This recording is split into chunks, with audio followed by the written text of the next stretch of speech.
ادي الكنكة اهي منورة اهي من جوه، بقت عاملة ازاي، كانت سودا صدقوني.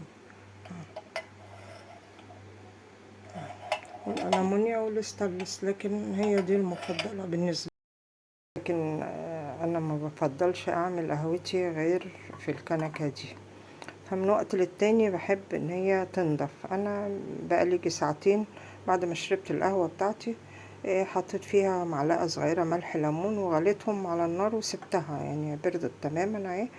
وبص المية بقت لونها ايه عشان تبان اكتر.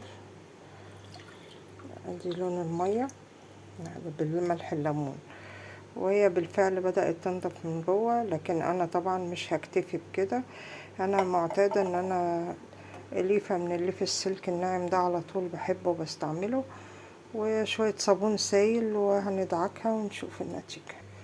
ادي الكنكة ما خدتش 5 دقايق بأمانة، ما كملتش 5 دقايق ابدا.